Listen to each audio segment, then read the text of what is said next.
Sorry. Dear students మరియు working accountants, నా యొక్క ఎక్స్పర్ట్ టాలీ ప్రైమ్ యూట్యూబ్ ఛానల్కి స్వాగతం. నా పేరు బాబురావు, హైదరాబాద్ నుంచి. మనం ఈరోజు ఈ వీడియోలో నేర్చుకున్న టాపిక్ ఏమిటంటే, మనం కంప్లీట్ చేసినటువంటి 5 పార్ట్లో కంప్లీట్ చేసినటువంటి payroll management or salary management or calculation in Tally prime release 5.0 నేర్చుకున్నాం. దాంట్లో కొన్ని అప్డేట్స్ కొన్ని చెప్పాలి. యొక్క కొన్ని క్యాలిక్యులేషన్స్ సరిగా రాకపోవచ్చు. అలాగే కొన్ని వచ్చి ఈ యొక్క మీన్ లైసెన్స్ వర్షన్కి మనం మామూలుగా స్టూడెంట్స్ అంతా ఏం చేస్తారు, ఈ యొక్క ఎడ్యుకేషన్ వెర్షన్లోనే చూస్తాం కదా. ఆ ఎడ్యుకేషన్ వెర్షన్కి ఈ యొక్క లైసెన్స్ వెర్షన్కి డిఫరెన్స్ని తెలుసుకుంటాం. అలాగే కొన్ని అప్డేట్స్ నేర్చుకోవాలి దాని గురించి. దానికోసం ఈ వీడియో చేస్తున్నాను ఎక్స్ట్రాగా. చూడండి, నేను స్క్రీన్ షేర్ చేస్తున్నాను.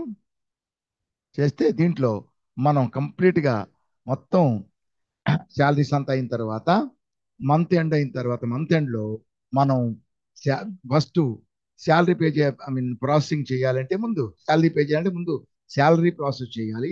దానికి శాలరీ అంటే 2 రకాలు. ఒకటి వచ్చి నార్మల్ శాలరీ, ఇంకోటి వచ్చి యూజర్ డిఫైన్డ్ వాల్యూస్. అది యూజర్ ఇష్టం వచ్చినవి. నార్మల్ శాలరీ అంటే మనం అమౌంట్ ఇస్తాం శాలరీ స్ట్రక్చర్లో, అది కొన్ని అమౌంట్ క్యాలిక్యులేట్ అవుతాయి. యూజర్ డిఫైన్డ్ అంటే అది వచ్చి ఫిక్స్డ్గా కాకుండా యూజర్ అంటే ఎంప్లాయరు తనకి ఇష్టం వచ్చినట్టుగా అతను ఇవ్వవచ్చు అమౌంట్లు. దాని యూజర్ డిఫైన్డ్ వాల్యూస్ అంటాం. ఆ యూజర్ డిఫైన్డ్ వాల్యూస్ని మనం సపరేట్గా ప్రాసెస్ చేస్తాం.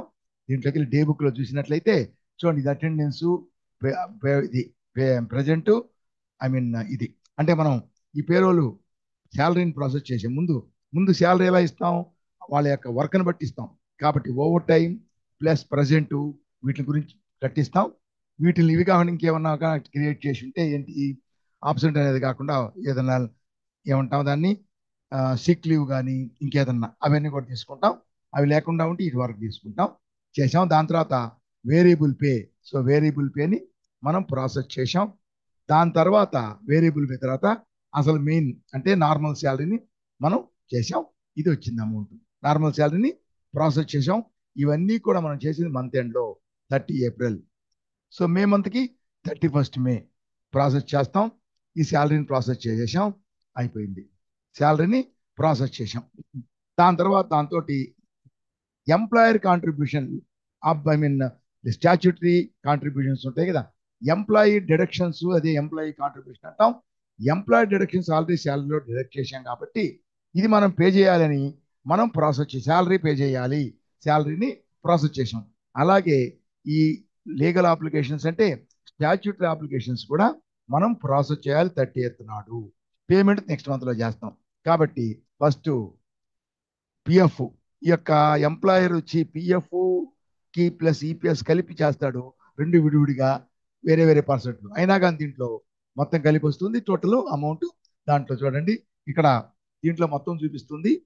దాన్ని క్లిక్ చేస్తే ఈపీఎస్ ఎంత, పిఎఫ్ ఎంత. ఈపీఎఫ్ 8.33, పిఎఫ్ వచ్చి 3.67 బ్యాలెన్స్. ఇవన్నీ చూపిస్తుంది, టోటల్ అమౌంట్ చూపిస్తుంది. అది ప్రాసెస్ చేసాం. తర్వాత ఈఎస్ఐ ప్రాసెస్ చేసాం. మన ఎంప్లాయర్ కాంట్రిబ్యూషన్ మాత్రమే కాంట్రిబ్యూషన్ ప్రాసెస్ చేసాం. తర్వాత ఎన్పిఎస్ మనది మాత్రమే, మన యొక్క కాంట్రిబ్యూషన్ 10%. ఎంప్లాయర్ డిడక్ట్ చేసేసాం, ఇప్పుడు మనం పే చేసాం. దీన్ని ఎంప్లాయర్ నుంచి డిడక్ట్ చేసి కలిపి గవర్నమెంట్కి మనం పే చేయాలి, కన్సర్న్ డిపార్ట్మెంట్కి. సో ఇవన్నీ మనం ప్రాసెస్ చేసేసాం, అయిపోయింది. ఎప్పుడు అన్నీ కూడా ఏప్రిల్ 30 నాడు మనం ప్రాసెస్ చేసాము. ఇంతవరకు ఓకే, నో ప్రాబ్లం. కానీ దీని తర్వాత మనం ఫస్ట్ ఏం చేస్తాం, నెక్స్ట్ మంత్లో 30 తర్వాత నెక్స్ట్ మంత్లో 1 నుంచి ఎప్పుడైనా సరే 4 తేదీ 5 తేదీ కావచ్చు 6 తేదీ కావచ్చు, ఎప్పుడైనా సరే అప్పుడు మనం శాలరీని పే చేస్తాము. శాలరీ అంటే ఈ యొక్క నార్మల్ శాలరీ మనం ప్రాసెస్ చేసినటువంటి normal salary plus variable pay కలిపి మొత్తం మనం ప్రాసెస్ చేస్తాము. చూడండి, మనం ఇదంతా 14,400, ఇది యూజర్ డిఫైన్డ్ వాల్యూ అమౌంట్. తర్వాత నార్మల్ శాలరీ వచ్చి 59,272, మొత్తం కలిపి 73,672 రూపీస్ మనం పే చేయాలి శాలరీ. అది ఎప్పుడు పే చేస్తాం? నెక్స్ట్ మంత్లో. నేను అంటాను సుమారుగా 5వ తేదీ పే చేస్తాం అనుకుంటాం. ఎప్పుడు? 5వ తేదీ పే చేద్దాం. 5వ తేదీ పే చేస్తే ఒక్కోసారి పే చేసిన తర్వాత మనం ఇప్పుడు దీనికి సంబంధించి రిపోర్ట్ చూస్తాం 30వ తేదీ నాడు. తర్వాత నెక్స్ట్ మంత్లో పే చేస్తాం. ఫస్ట్ 5వ తేదీ అనుకుందాం, 5 కానీ 6 కానీ శాలరీ పే చేస్తాం, దాని పేమెంట్ చేస్తాం. తర్వాత ఈ యొక్క స్టాచ్యూటరీ పేమెంట్స్ ఉన్నాయి, మన కాంట్రిబ్యూషన్ ప్లస్ ఎంప్లాయీ డిడక్షన్ కలిపి ఆ డిపార్ట్మెంట్ ఈఎస్ఐ కార్పొరేషన్కి, ఎంప్లాయీస్ ప్రావిడెంట్ ఫండ్ ఆర్గనైజేషన్కి, నేషనల్ పెన్షన్ స్కీమ్ది మనం పే చేస్తాం. అది ఎప్పుడంటే జనరల్గా మామూలుగా దాని డ్యూ డేట్ ప్రకారం మామూలుగా వాటన్నిటికీ నెక్స్ట్ మంత్ 15th లోపల పే చేయాలి అనుకుంటాను. అది సో నెక్స్ట్ మంత్ 15th లోపల వాటిని పే చేస్తాం.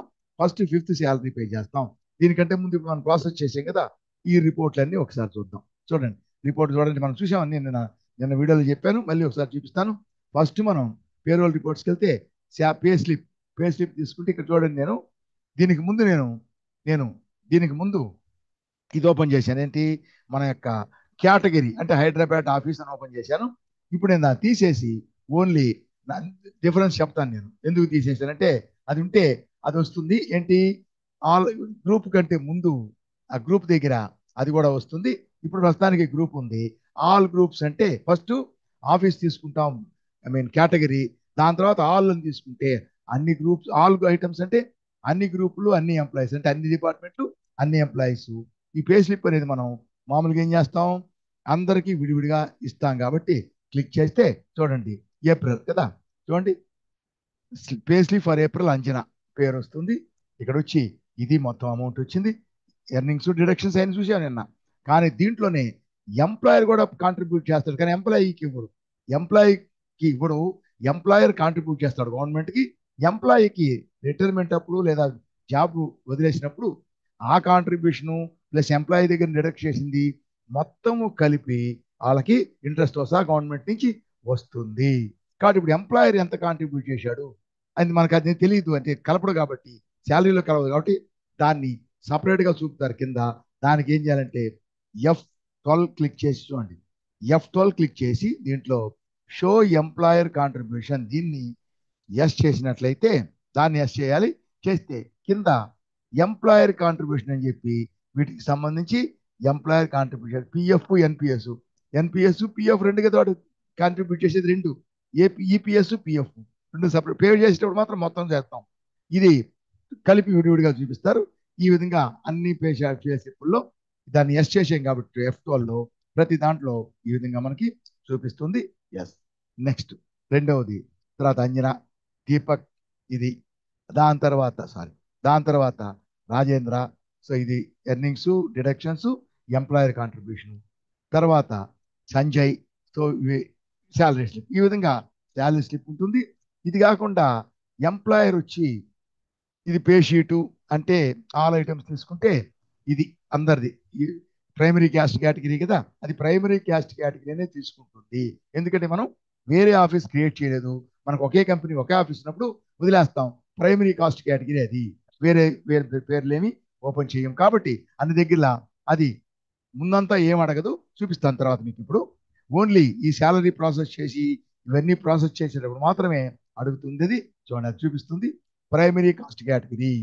అది అందులో మామూలుగా అయితే ఏం చేస్తుంది, మన Hyderabad branch office, Hyderabad head office, లేదా Hyderabad office, Vijayawada office, Chennai office అని ఓపెన్ చేస్తే విడివిడిగా అవన్నీ కూడా చూపిస్తాయి. మనం నిన్న హైదరాబాద్ ఓపెన్ చేసి అది చూపిస్తుంది. లేదు కాబట్టి తీసేసాను అది ప్రైమరీ కాస్ట్ కేటగిరీ, ఎందుకంటే చూపిస్తాను మీకు ఎందువల్ల చేశాను. సరేనా? Primary cost category. సో దాంట్లో అకౌంట్స్ డిపార్ట్మెంట్, సో వాళ్ళకి ఎంప్లాయీస్ ఇద్దరు, సేల్స్ డిపార్ట్మెంట్ వచ్చి ఇదే పే స్లిప్ పేమెంట్ సంబంధించి వర్టికల్గా స్టేట్మెంట్ లాగా వచ్చింది అది. అలాగే నెక్స్ట్ అటెండెన్స్ పేమెంట్ అడ్వైజ్ అనేది మనం పేమెంట్ చేసిన తర్వాత బ్యాంకుకి పంపుతాం. అడ్వైజ్ ఏ అకౌంట్ నంబర్లు, ఎవరు ఎంప్లాయీస్, వాళ్ళకి ఎంత పే చేయాలి అకౌంట్ వరకు మొత్తాన్ని కలిపి చెక్కుని రాసి ఆ చెక్కుని ఈ స్టేట్మెంట్ వాళ్ళకి పంపితే ఆ అకౌంట్ నంబర్ ప్రకారం వాళ్ళ అకౌంట్లకి క్రెడిట్ చేస్తారు. ఓకే, అది ఇంకా మనం పే చేయలేదు కదా ఇది. దాని తర్వాత స్టాచ్యూట్ రిపోర్ట్స్కి వస్తే ప్రావిడెంట్ ఫండ్ చూడండి, monthly statement April to May. Preview చూస్తే ప్రివ్యూ అట్లాగే నొక్కొచ్చు, అవి నొక్కొచ్చు, లేదా ఎంటర్ చేయొచ్చు. ఎందుకంటే ప్రివ్యూ సెలెక్ట్ అయ్యి ఉంది కదా, అది డిఫాల్ట్ అదే ఉంది, పెట్టాను నేను, అందువల్ల డిఫాల్ట్ ఉంది. చూడండి, చూసుకుంటే ఇక్కడ F4 తీసుకుంటే ఎంప్లాయీ కాంట్రిబ్యూషన్ ఎంప్లాయీ దగ్గర డిడక్ట్ చేసింది ఎంత, ఎంప్లాయర్ దగ్గర డిడక్ట్ చేసింది ఎంత, వాళ్ళ దగ్గర వీళ్ళ దగ్గర సమానంగా ఉంటుంది కదా. కాబట్టి దాంట్లో ఒక 12%, దీంట్లో 2% కలిపి 12%. చూడండి అమౌంట్ 7,022, 7,022. ఇది ప్రావిడెంట్ ఫండ్. అలాగే employee state insurance monthly statement, ఇది 1 ఏప్రిల్. దీంట్లో ఒకటే ఉంది, ఎందుకు ఒక్క ఎంప్లాయీకే క్యాల్కులేట్ అయింది. ఎంప్లాయీ కాంట్రిబ్యూషన్ 133, ఎంప్లాయర్ కాంట్రిబ్యూషన్ 1577, అది అయిపోయింది. దాని తర్వాత professional tax only employee responsible, employer pay చేయడు. కాబట్టి దీన్ని తీసుకుంటే ప్రివ్యూ చూడండి, ఇక్కడ మొత్తం నలుగురికి ప్రతి ఒక్కరు 20,000 అబౌవ్ శాలరీ కాబట్టి టోటల్ ఎర్నింగ్స్ 200 వచ్చింది. ఎంప్లాయీది మాత్రమే, ఎంప్లాయర్ కాంట్రిబ్యూట్ చెయ్యడు. ఓకే. దాని తర్వాత నేషనల్ పెన్షన్ స్కీమ్ సమ్మరీ తీసుకుంటే చూడండి, ఇక్కడ national pension scheme employee statutory deduction, employee దగ్గర డిడక్ట్ చేసేసింది. ఇది ఎంప్లాయర్ కాంట్రిబ్యూషన్, టోటల్ అమౌంట్ చూపిస్తుంది కింద. ఆ కింద దాన్ని సెలెక్ట్ చేసి ఎంటర్ చేస్తే అందరి ఎంప్లాయీస్ అమౌంట్లు ఎంత అనేది వస్తుంది. 10% ఆఫ్ ద శాలరీ అంటే బేసిక్ ప్లస్ డిఏ తీసుకుంటాం అది. అలాగే దీన్ని తీసుకొని నెక్స్ట్ కిందకు వచ్చి ఇది ఎంప్లాయర్ కాంట్రిబ్యూషన్ సేమ్ అమౌంట్ ఉంటుంది 10%, ఇది కూడా ఎంప్లాయర్ అమౌంట్. సో ఈ విధంగా మనం తీసుకుంటే ఇది ఎంప్లాయర్ రిపోర్టు, ఇది national pension scheme. Okay. Gratuity తీసుకుంటే సింపుల్గా ఇది పే చేయరు, ఎలా అని క్యాల్కులేట్ చేస్తుందంటే రిజర్వ్ ప్రొవిజన్ మాత్రమే. దాని తర్వాత స్టాట్యూట్ రిపోర్ట్స్, దాని తర్వాత ఇన్కమ్ ట్యాక్స్ క్యాల్కులేషన్ చూపిస్తుంది. కంప్యూటేషన్ అంటే క్యాల్కులేషన్, ఎలా క్యాల్కులేట్ చేస్తుంది అంటే దీన్ని సెలెక్ట్ చేసుకుంటే ఒక ఎంప్లాయీని తీసుకుంటే ఎలా మొత్తం ఇన్కమ్ క్యాల్కులేట్ చేస్తుంది.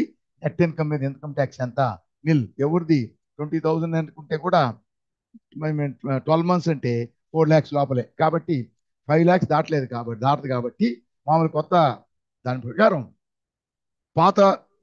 పాత మోడల్ కొత్త స్లాబ్ పాత స్లాబ్ అయితే 2,50,000 మినిమం ఎగ్జంప్షన్ లిమిట్, కానీ 5 lakhs వరకు ట్యాక్స్ లేదు, రిబేట్ ఇస్తారు. అదే న్యూ రిజిమ్ అంటాం దాన్ని. కొత్తది అయితే 3 lakhs మినిమం ఎగ్జంప్షన్ లిమిట్, కానీ 7 lakhs వరకు ఇన్కమ్ ట్యాక్స్ లేదు. ఆ మిగతా దానికి రిబేట్ ఇస్తారు. 3 lakhs వరకు ఎగ్జంప్టెడ్, 3 lakhs వరకు ట్యాక్స్ లేదు అసలు. 3 lakhs దాటితే 7 lakhs వరకు ఆ మిగతా 4 లక్షలకి ట్యాక్స్ క్యాల్కులేట్ చేస్తారు. కానీ ఇక్కడ లేదు, అక్కడే ఉంది. ట్యాక్స్ క్యాల్కులేట్ చేస్తారు, ట్యాక్స్ లేదు ఇక్కడ. ట్యాక్స్ క్యాల్కులేట్ చేస్తారు కానీ ఆ ట్యాక్స్ పే చేసి ట్యాక్స్ క్యాల్కులేట్ అవుతుంది, కానీ దానికి వాళ్ళు ఏం ఇస్తారు, రిబేట్ ఇస్తారు. కాబట్టి ట్యాక్స్ ఉండదు. కాబట్టి 7 lakhs వరకు ట్యాక్స్ ఉండదు. వీళ్ళు ఎవరికి లిమిట్ దాటలేదు కాబట్టి చూడండి, ట్యాక్స్ మొత్తం నిల్, అందరికి అలాగే ఉంటుంది. ప్రతి ఒక్కరికి కూడా ట్యాక్స్ నిల్ అన్నమాట, అందరికి ట్యాక్స్ నిల్. సో ఈ విధంగా రిపోర్ట్స్ అన్ని మనం చూస్తాం. ఓకే, ఇది అయిపోయింది. ఇప్పుడు శాలరీని మనం ఫస్ట్ శాలరీ పే చేయాలి, మిగతా వాటిని పే చేస్తాం తర్వాత. సో ఇప్పుడు వోచర్ తీసుకొని ఇప్పుడు ఎప్పుడు పే చేస్తాం. సో పేమెంట్ అంటే FI తీసుకుంటాం. April 30 అంటే సపోజ్ నెక్స్ట్ మంత్లో 5/5 తీసుకుందాం. 5th May మనం పే చేస్తున్నాం అనుకుంటాం. 5th May మనం పే చేస్తున్నాం అనుకుంటే చూడండి, ఇప్పుడు 5th May నాడు తీసుకొని, ఇది కూడా మనం అందరూ కలిపి పే చేస్తాం కదా, తీసుకొని దీన్ని ఆటోఫిల్ Control F నొక్కినట్లయితే ఆటోఫిల్ పేరోల్ ఆటోఫిల్ ఏంటిది, శాలరీ పేమెంట్ తీసుకుంటాం. ఇక్కడ వచ్చి మనం 5th date ఇచ్చాం కాబట్టి 1st May తీసుకుంటుంది, కానీ ఇది April to 30, ఇది ఏప్రిల్ శాలరీ ఇది. కాబట్టి 1st April to 30 April. Voucher date మనం పే చేసే డేటు 5/5. ఆల్ గ్రూప్స్ అంటే అందరు ఎంప్లాయీస్, ప్లస్ మనం పే చేసే లెడ్జర్ ఏంటి, శాలరీ పేయబుల్. ఎలా పే చేస్తాం, బ్యాంక్ ద్వారా. ఇది నో పేమెంట్ మెథడ్, ఎంత నో తీసుకుంటే సో ఇంత అమౌంట్ చెప్పాను కదా. చూడండి, మనం క్యాల్కులేట్ చేస్తే ఇక్కడ పోయింది ఇది. ఓకే, క్యాల్కులేట్ చేస్తే 2 variable pay plus normal salary 2 కలిపి 73,672. ఓకేనా. ఒక మాట దీంట్లో ఇంకొకటి చేస్తా, దీన్ని ఒక విధంగా చేయాలా, ఎందువల్ల తప్పులు వస్తున్నాయంటే ఇక్కడ మనం ఏం చేస్తాం, శాలరీని వెంటనే పే చేస్తాం కాబట్టి నేను అంతకుముందు పేమెంట్ చేసి క్యాన్సిల్ చేసి మళ్ళీ చేస్తాను కాబట్టి అది రాదు. ఇక్కడ 1 ఉండాలి, ఇది 1 ఉండాలి. ఫర్ 1 ఫస్ట్ పేమెంట్ ఇదే కదా. కాబట్టి ఇక్కడ మనం తీసుకొని Control F autofill salary payment 1st April to 30 April, తర్వాత 5th May payment all items. Next salary payable State Bank no తీసుకుంటే ఈ విధంగా మనం పే చేసి ఇక్కడ చెక్ నెంబర్ ఇస్తాం. 1 2 3 4 5 6 అనుకుంటా నంబరు, చెక్ నెంబర్ ఇస్తాం. అయిపోయింది. సో దీన్ని పే చేసాం. ఇప్పుడు పే చేసినప్పుడు ఇప్పుడు మనం రిపోర్టుల్లో అన్ని చూసాం. వాటిలో ఇప్పుడు ఇక్కడ చూడాలి. పేరోల్ రిపోర్ట్లో పే షీటు, అటెండెన్స్ షీట్ అన్ని చూస్తాం. పే షీటు, పే స్లిప్పులు, పే షీటు, పే స్లిప్పులు కూడా అలాగే. పే స్లిప్ తీసుకుంటే ఇక్కడ కనపడలేదు కదా, మనం మే ఇచ్చాం కదా, ఇక్కడ మే అని తీసుకుంది.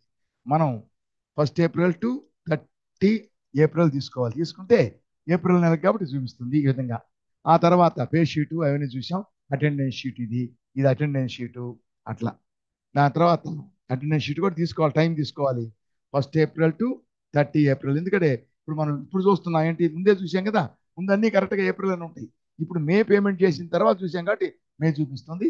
చూడండి, పేమెంట్ అడ్వైస్ తీసుకుంటే ఇక్కడ లెఫ్ట్కి వచ్చి ఇదేంటంటే కన్ఫిగర్ చేయాలి. కన్ఫిగర్ చేస్తే ఫస్ట్ పేమెంట్ వౌచర్ పీరియడ్ మనం మేలో పే చేస్తున్నాం కాబట్టి ఇది 1 మే టు 31 మే చూపిస్తుంది.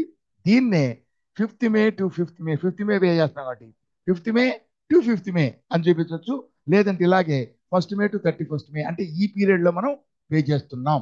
దానికి వచ్చి ఎంటర్ కొట్టితే ఇట్లా వస్తుంది. 1st మే ఉంది, దీన్ని 5th మే టు 5th మే అని చేయొచ్చు. సరేనా?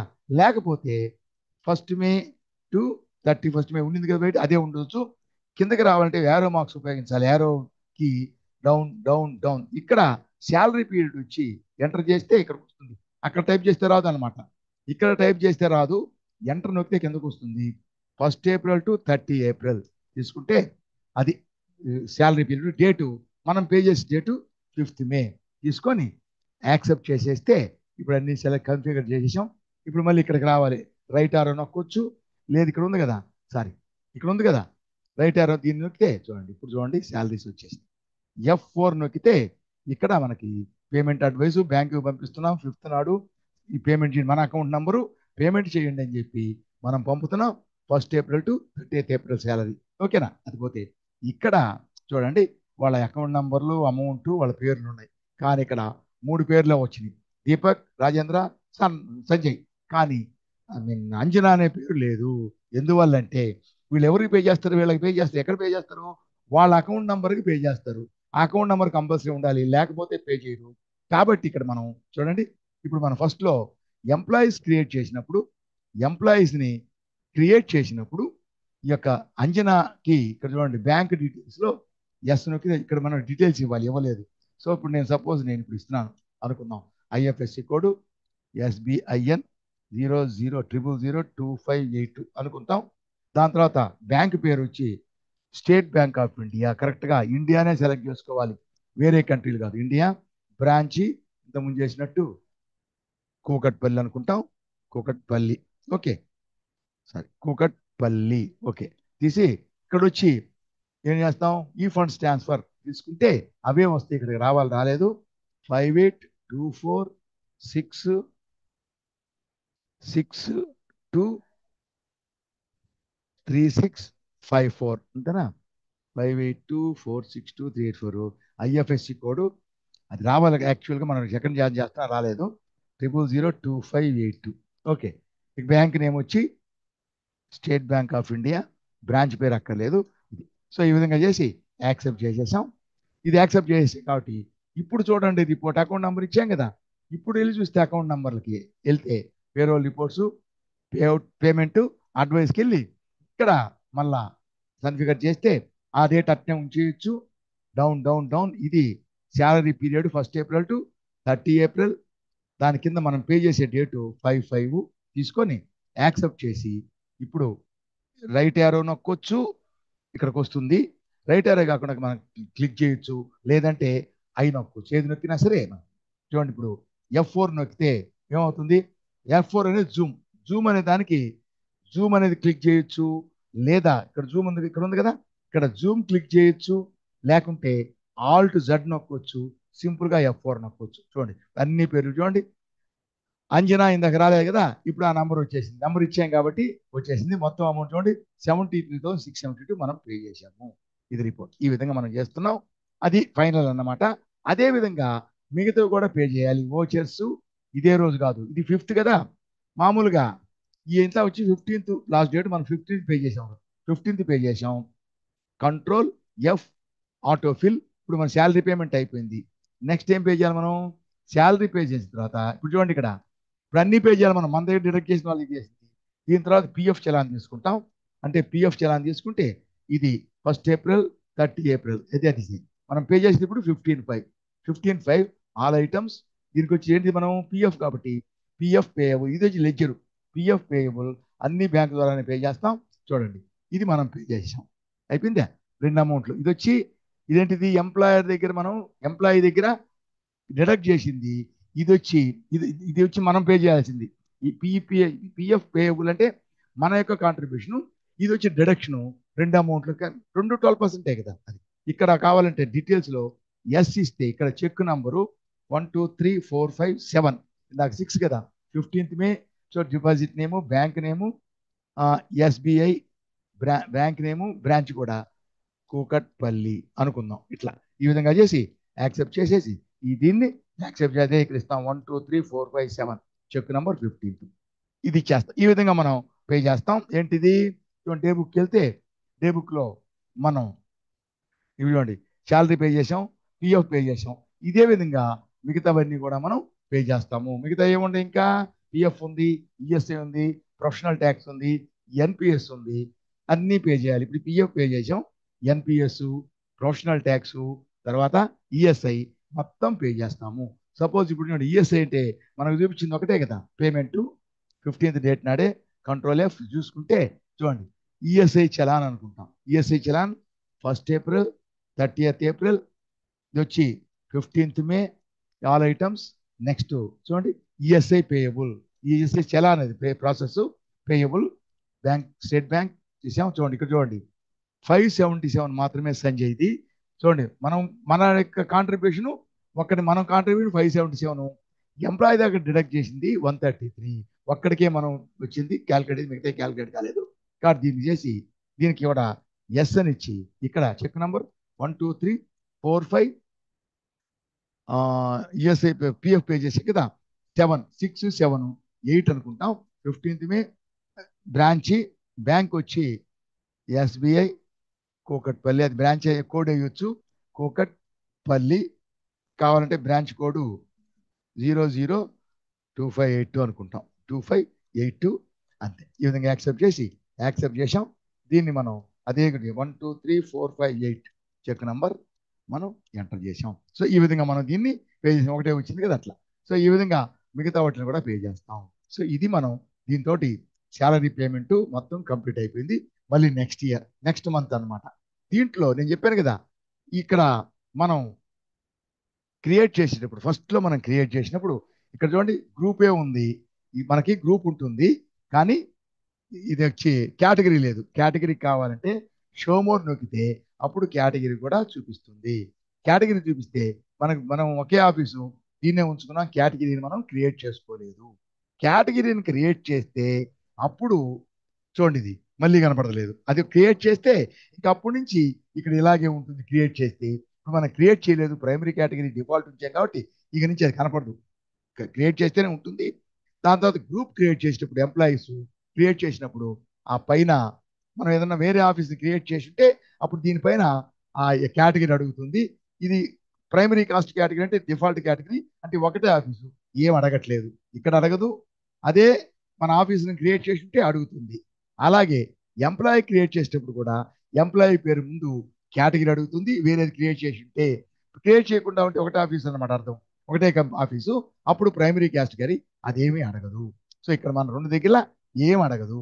దాని తర్వాత యూనిట్స్ ఇంకెప్పుడు అడగదు. ఇంకా ఎప్పుడు ఏది క్రియేట్ చేసినా సరే అది ఏం అడగదు. కానీ మనకి ఇక్కడ పే హెడ్స్ అప్పుడు పే హెడ్స్ కాదు, ప్రొడక్షన్ టైపు ఇది కాదు, డిఫైన్ శాలరీ ఇది వచ్చి డిపార్ట్మెంట్ మాత్రం అడుగుతుంది ఇది. సో ఇంకేం అడగదు. కానీ ఎప్పుడు అడుగుతుందంటే మనం వౌచర్కి వెళ్ళి మనం ఏం చేస్తాం చూడండి, ఇక్కడ మనం వౌచర్కి వెళ్ళి మనం ఇక్కడ అటెండెన్స్ క్రియేట్ చేస్తాం. ప్రజెంట్ అది క్రియేట్ చేసినప్పుడు అడగదు. అలాగే దీన్ని క్రియేట్ చేసినప్పుడు అడగదు, ఎప్పుడు అడగదు. అది పోతే మనం వేరియబుల్ పే చేస్తాం, అప్పుడు ఏం అడగట్లేదు.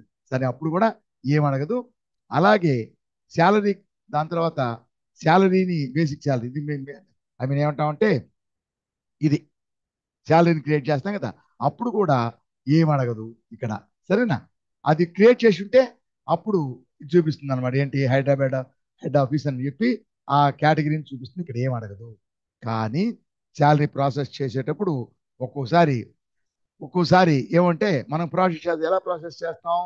మనం దీనికి వెళ్తాం, ఓచర్కి వెళ్ళి శాలరీ ప్రాసెస్ పేరోలు అని చెప్పి మనం డేటు 30 ఏప్రిల్ తీసుకున్నాం కదా.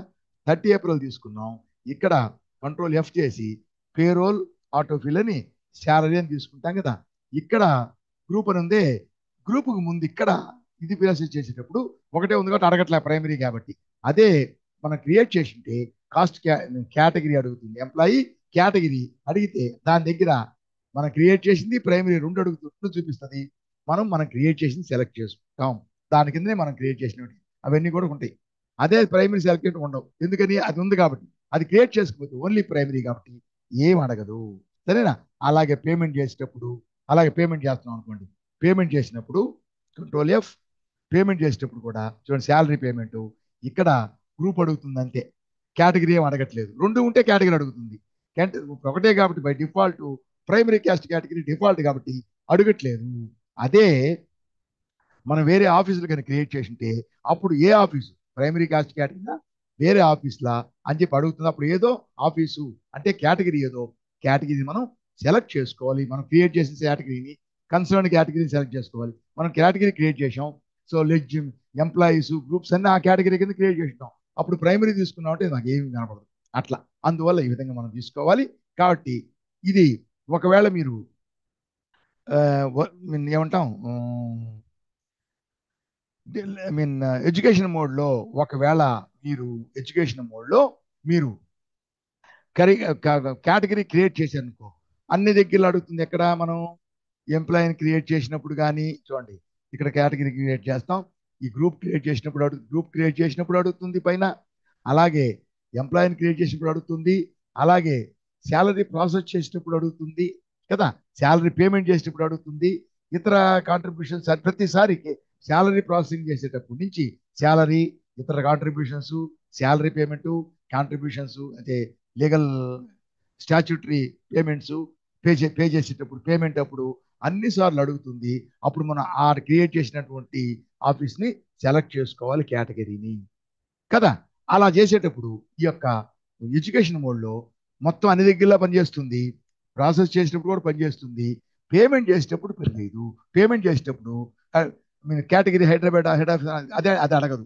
అది చూపించుకోండి, ఓన్లీ ప్రైమరీ కేటగిరీ అది సెలెక్ట్ చేసిన దాంట్లో ఈ యొక్క గ్రూప్స్, డిపార్ట్మెంటు, ఆ ఎంప్లాయీస్ ఎవరు కనపడరు. ఎందుకని క్రియేట్ చేసింది మనం దేని కింద?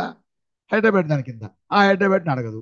అందువల్ల మనం చేయలేదు, తప్పు అయిపోతుంది. అందువల్ల మీరు ఈ యొక్క ఇది చేసినప్పుడు మీరు చూడండి, ఇక్కడ ఈ డిఫైన్ శాలరీ మాత్రం ఫస్ట్ కనపడదు, కనిపించదు. ఇవన్నీ క్రియేట్ చేస్తే అప్పుడు కనిపిస్తుంది. అప్పుడు కూడా ఎట్లా? ఇవన్నీ మనం క్రియేట్కి క్రియేట్ చేయొచ్చు, కానీ క్రియేట్ అయిన తర్వాత ఇది మాత్రం డిఫాల్ట్ ఉంటుంది కదా. ఆల్టర్కి వెళితేనే ఇక్కడ డిఫైన్ శాలరీ కనిపిస్తుంది. సో మీరు ఇక్కడ ఎప్పుడైతే ఇది మోర్ నొక్కితే వస్తుంది.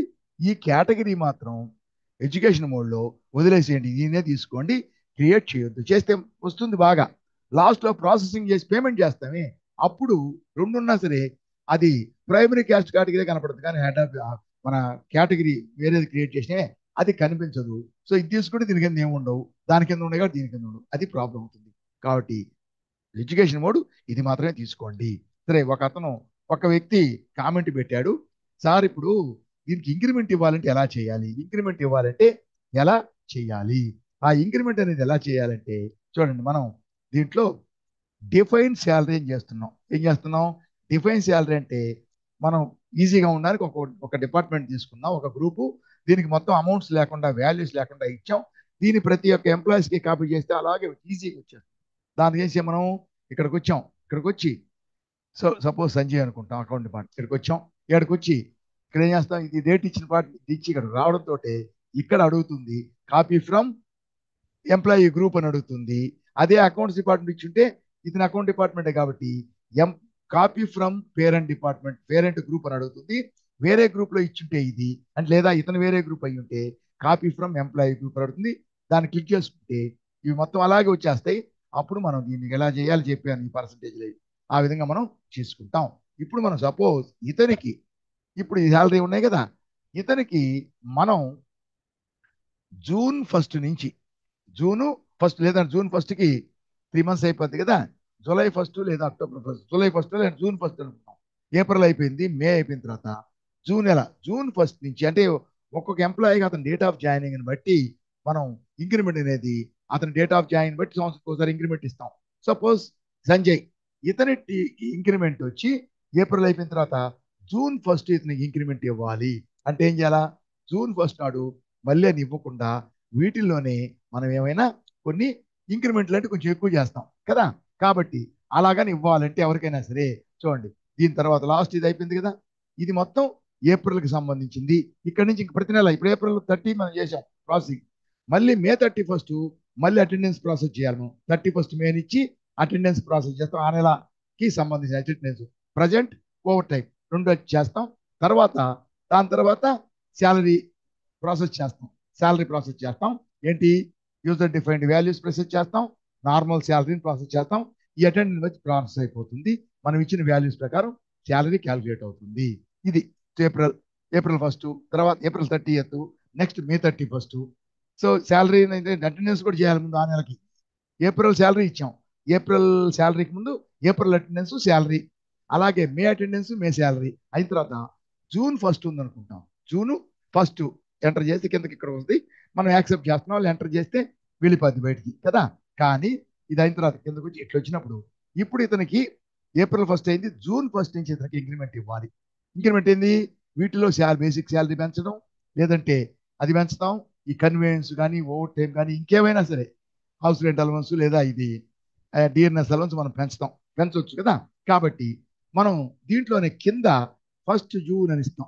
ఎప్పటి నుంచి, ఫస్ట్ జూన్ నుంచి, ఇది ఎఫెక్టివ్ ఫ్రమ్ ఫస్ట్ ఏప్రిల్, ఇదే ఏప్రిల్ మే నెక్స్ట్ ఎప్పుడు ఇంక్రిమెంట్ అయితే అప్పటి వరకు. జూన్ ఫస్ట్ ఇంక్రిమెంట్ అంటే జూన్ ఫస్ట్ నుంచి ఎక్కువ ఇస్తాం. ఇక్కడ చూడండి ఏం చేయాలి మనం, మొత్తం ఇవన్నీ మనం సెలెక్ట్ చేసుకోవాలంటే ఇవన్నీ సెలెక్ట్ చేసుకుంటా వీటన్నిటి అలాగే కాపీ చేసుకోవచ్చు.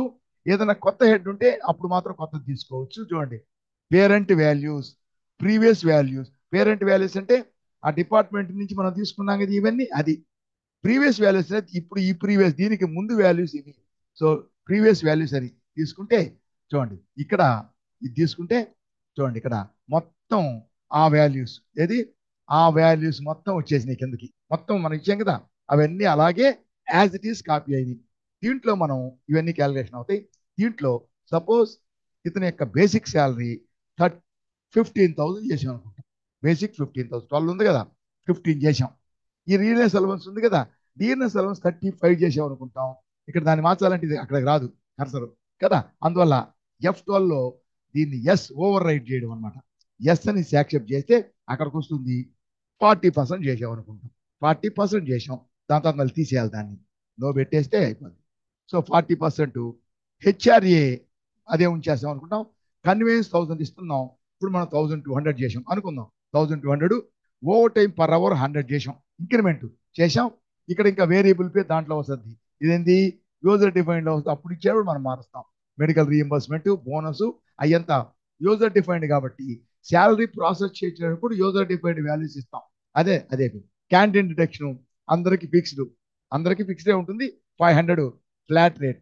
సపోజ్ మన ఫెసిలిటీస్ మనం ఈ యొక్క ఏమంటాం, ఈ క్యాంటీన్ డిడక్షన్ అనేది మనం పెంచాం అనుకుందాం, పెంచితే దాంట్లో మాత్రం ఎక్కడక్కడ ఇచ్చేయచ్చు. ఫ్లాట్ రేట్ అంటే అప్పుడే ఇవ్వాలి. సపోజ్ దాని పెంచలేదు అలాగే ఉంచేద్దాం, మిగతా ఏం మార్చడం లేదు, సరేనా. అలాగే వచ్చేసి సపోజ్ లోన్ డిడక్షన్ వచ్చింది అనుకో, లోన్ డిడక్షన్ వస్తే ఇక్కడ అమౌంట్ ఇచ్చేస్తాం. ఇంతకుముందు లేదు కాబట్టి వదిలేసాం, లేకుంటే వదిలేస్తాం. ఎంటర్ చేస్తాం అయిపోయి ఇప్పుడు వాళ్ళు చేసేస్తే చూడండి ఇక్కడ దీన్ని యాక్సెప్ట్ చేస్తే ఏప్రిల్ ఫస్ట్ నుంచి చూపిస్తుంది, అది కనబడుతుంది. ఇంకా జూన్ ఫస్ట్ నుంచి కనబడుతుంది, కానీ శాలరీ మాత్రం ఏప్రిల్ మంత్ అయిపోయింది, మే మంత్ కూడా పాత వాల్యూస్నే తీసుకుంటుంది.